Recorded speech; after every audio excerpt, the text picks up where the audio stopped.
Hi, வணக்கம். எல்லாரும் எப்படி இருக்கீங்க? நல்லா இருக்கீங்களா?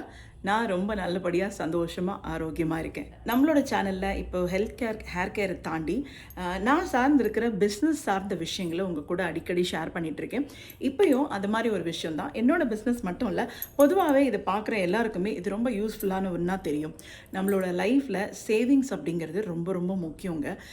இன்னைக்கு அதெல்லாம் சரியான முறையில பண்ண முடியாம, நம்மளோட ஒரு ரிட்டயர்மெண்ட் ஸ்டேஜ்ல வரும்போது பைசா இல்லாத ஒரு நிலைமை, அடுத்தவங்கள எதிர்பார்த்திருக்கிற நிலைமை, 40, 50 வரும்போது, ஐயோ! நான் அப்பவே பிளான் பண்ணாம போயிட்டேன் அப்படின்ற ஒரு ஃபீல், இப்படி நெறைய இருக்கிறத பார்க்குறோம். ஸோ அதெல்லாம் வரக்கூடாது அப்படின்னா, யங் ஏஜ்லேருந்தே சேவிங்ஸ்ன்ற ஒரு ஹேபிட்டை நம்ம ஆரம்பிக்கணும். அது ஒண்ணும் புது விஷயம் இல்லைங்க.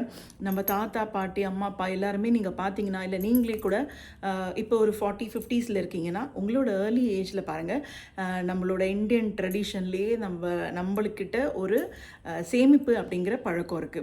உண்டியல் அப்படிங்கிறத ஒண்ண வச்சு நம்ம அதில போட்டு வச்சு சேவ் பண்ற ஒரு ஹேபிட்ட ஃபர்ஸ்ட்லேருந்தே வச்சிருப்போம். நெறைய பேர் பைசாவ மொத்தமா பீரோல வைக்கிறது, அங்க வைக்கிறது, இங்க வைக்கிறது, திடீர்னு எப்பயோ ஒரு தடவ பார்க்கும்போது பார்த்தீங்கன்னா, அவங்களுக்கு பைசா கிடைக்கும். ஸோ இந்த சேவிங்ஸ்ன்ற ஹேபிட் வந்து எப்போலேருந்தோ நம்மகிட்ட இருக்கு. ஆனா இப்போ சமீபமா ஒரு 15, 20 வருஷத்துல பார்த்தீங்கன்னா, நம்மளோட லிவிங் நல்லா இருக்கணும், ஒரு லக்ஸுரி, கம்ஃபர்ட் லைஃப் வேணும் அப்படிங்கிறதுனால, நம்ம நெறைய விஷயங்கள தேடி ஓடிட்டு இருக்கோம். நம்ம வருமானத்த தாண்டி அதுக்கான ஒரு கமிட்மெண்ட்டையும், ஒரு ஒரு செலவு கணக்கையும் நம்ம ரெடியா வச்சுட்டு தான் சம்பாதிக்கவே ஆரம்பிக்கிறோம். அதனால தான் நெறைய விஷயங்கள்ல நம்ம இப்ப பிரச்சனைகள ஃபேஸ் பண்றோம். ஸோ இப்போ ஒரு ஃபினான்ஷியல் பிளானரா நான் என்ன சொல்ல நினைக்கிறேன் அப்படின்னா, இன்னைக்கு இருக்கிற யங்ஸ்டர்ஸ் கிட்ட நெறைய அவேர்னஸ் வந்திருக்குங்க. அவங்க சம்பாதிக்கணும்னு ஆரம்பிக்கும் போதே எதுலயாவது சேவ் பண்ணணும், மியூச்சுவல் ஃபண்ட்ஸ்ல சேவ் பண்ணணும், வீடு வாங்கணும், இப்படி நெறைய தாட்ஸ் வந்து யங்ஸ்டர்ஸ் மத்தியில இருக்கு. அது ரொம்ப ரொம்ப வரவேற்கத்தக்கது. S, good. பட் அத தாண்டி நம்ம லோன் அப்படின்னு ஒண்ணு போகறதுக்கு முன்னாடி, சில விஷயங்கள சேவ் பண்ண ஆரம்பிச்சுட்டு, ஒரு 10 வருஷம் அத தள்ளி போட்டுட்டு, அதுக்கப்புறம் வாங்குனா, நம்ம வந்து எங்கேயுமே கடன் வாங்காம, லோன் வாங்காம, நாம்பளாவே வாங்க முடியும். அதுவும் பாசிபிள். பட் அவ்வளோ நாள் வெயிட் பண்றதுக்கு நெறைய பேருக்கு ஆசை இல்லாததுனால, சம்பாதிக்க ஆரம்பிக்கிறோம். நம்ம ரூ. 1,00,000 சம்பாதிக்கிறோம்னோனயே, ஒரு கார் வாங்க பிளான் பண்றாங்க, வீடு வாங்க பிளான் பண்றாங்க.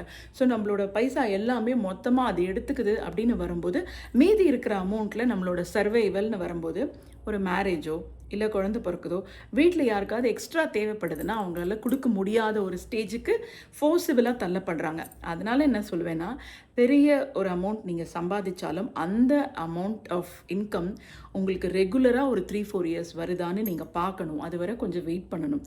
ஆனா அந்த 4 இயர்ஸ், 5 இயர்ஸ்க்குள்ள நீங்க வந்து சின்ன சின்ன சேவிங்ஸ ஸ்டார்ட் பண்ணலாம்.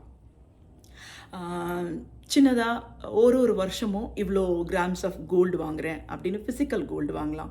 இல்ல பேப்பர் கோல்டு, பேங்க்ல கோல்டு லிக்விட் ஏதாவது பவுண்ட்ஸ்ல வாங்க முடியும்னு சொல்லுவாங்க. போஸ்ட் ஆஃபீஸ் சேவிங்ஸ் ஃபண்டில் இன்வெஸ்ட் பண்ணலாம். ஃபர்ஸ்ட் ஆஃப் ஆல் எல்லாருமே ஒரு மேரேஜ் கமிட்டட் லைஃப்குள்ளே போகிறாங்கன்னா, சேலரிடு பீப்புளாக இருந்தாங்கன்னா, முதல்ல ஹியூமன் பொட்டென்ஷியலை ப்ரொடெக்ட் பண்ணிக்கணுங்க. ஸோ நீங்கள் கண்டிப்பாக ஒரு டேர்ம் இன்சூரன்ஸ் எடுக்கணும். உங்களோட வாழ்க்கை நீங்கள் இல்லாத போதும் உங்களை சார்ந்தவங்களுக்கு, உங்களோட லவ்டு ஒன்ஸ் கஷ்டப்படாமல் வச்சுட்டு போகணும்னு நினச்சிங்கன்னா, முதல்ல நீங்கள் ஒரு டேர்ம் இன்சூரன்ஸ் எடுங்க. அதுக்கப்புறம் குழந்தை பிறந்துருச்சா, அந்த ஃபஸ்ட் இயர்லேருந்தே அந்த குழந்தைக்கான சேவிங்ஸை வருஷா வருஷம் கொஞ்சம் கொஞ்சம் கொஞ்சமாக நீங்கள் சேவ் பண்ண ஆரம்பிச்சிங்கன்னா, அந்த குழந்தை வளரும்போது இந்த இன்கமும் வளர்ந்து வரும். ஒரு 20 வயசில் வரும்போது உங்களுக்கு பெரிய இன்கமாக அது திரும்ப கிடைக்கும்.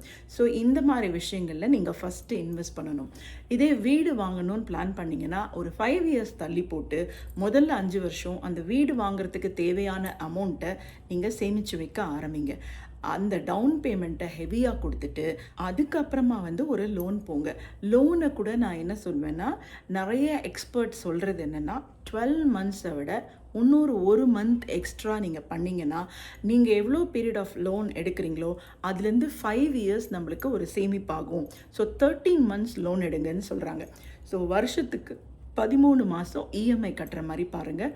அதுக்கு ஆரம்பத்திலேயே நம்ம ஒரு 50% மணியை சேமித்து வச்சுட்டு, பாக்கி 50%க்கு மட்டும் நீங்கள் லோன் போக பாருங்கள். ஸோ இந்த மாதிரி இல்ல சின்னதாக எங்கேயாவது ஒரு இடத்துல ஒரு பீஸ் ஆஃப் லேண்ட் வாங்கி போடுறேன் அப்படின்னா கூட, ஒரு 3, 4 மந்த்ஸ் அமௌண்ட்டை சேவிச்சுட்டு அதை மொத்தமாக கொடுத்து நீங்கள் அதை வாங்குங்க.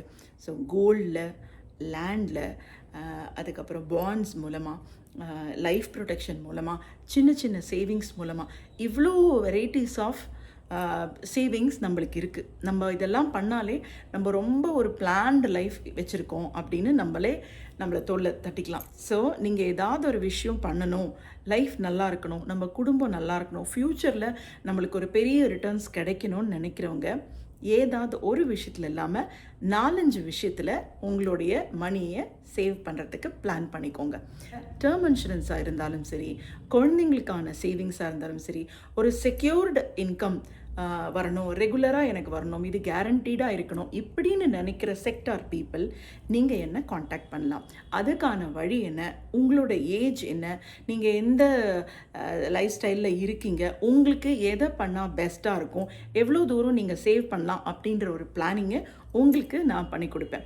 யங்ஸ்டர்ஸ் மட்டும் இல்லைங்க, இதெல்லாம் முன்னாடி தெரியாமல் போயிடுச்சு, இப்போ நான் ரிட்டையர்மெண்ட் கிட்ட வந்திருக்கேன், எனக்கு 50 வயசு ஆயிருக்குன்னு சொல்கிறீங்களா, இந்த டைமில் கூட ஒரு பிளானிங்கை நம்ம பண்ண முடியும். ஸோ உங்களுக்கு அந்த மாதிரி ஏதாவது ஒரு ஐடியாஸ் இருக்குது, தெரிஞ்சுக்கணுன்னு உங்களுக்கு ஆசையாக இருந்துச்சுன்னா இந்த ஸ்க்ரீனில் ஃப்ளாஷ் ஆகிட்டு இருக்கிற நம்பருக்கு கால் பண்ணி என் கூட ஒரு அப்பாயின்மெண்ட்டை ஃபிக்ஸ் பண்ணிக்கோங்க.